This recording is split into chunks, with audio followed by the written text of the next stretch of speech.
Tezkor xabar. AQShni qo'llab-quvvatlagan har qanday davlat nishonimizga aylanadi, deyiladi xabarda.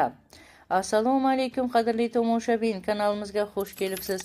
Kanalimizga yangi bo'lsangiz, videomiz keng tarqalishi uchun video ostida like tugmasini bosishni hamda obuna bo'lishni unutmang. AQShni qo'llab-quvvatlagan har qanday davlat Eronning nishoniga aylanadi.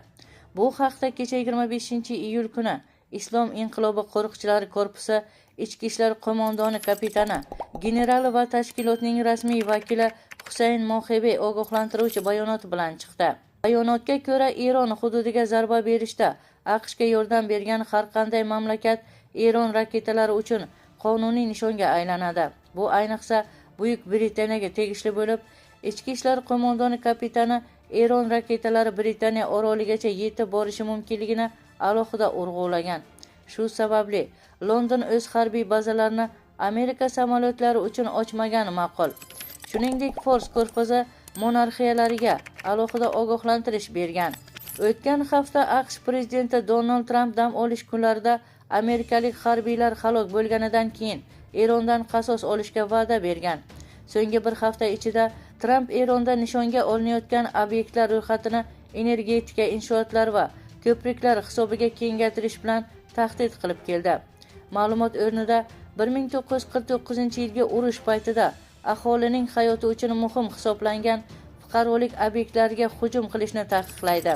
Xalqaro huquq bo'yicha amerikalik ekspertlar Trampning bunday obyektlarga zarba berish haqidagi avvalgi tahdidlari xalqaro huquq nuqtai nazaridan harbiy jinoyat sifatida baholanishi mumkinligini bildirdi. Qayd etish joizki, urush davomida AQSh va Isroilning Eronga, shuningdek Isroilning Livanga bergan hujumlari oqibatida minglab odamlar halok bo'lgan va millionlab kishi o'z uyini tark etishga majbur bo'ldi. Mojaro neft narxlarining oshishiga va jahon moliya bozorlarida beqarorlikka sabab bo'ldi. Eslatib o'tamiz, avvalroq AQSh harbiylari Eronga qarshi navbatdagi zarbalarni amalga oshirib, shu tariqa ketma-ket 13 kecha davom etgan hujumlarni davom ettirgani haqida xabar bergan edi. Qadrli tomoshabin, sizga yetkazmoqchi bo'lgan xabarlarimiz shundan iborat edi.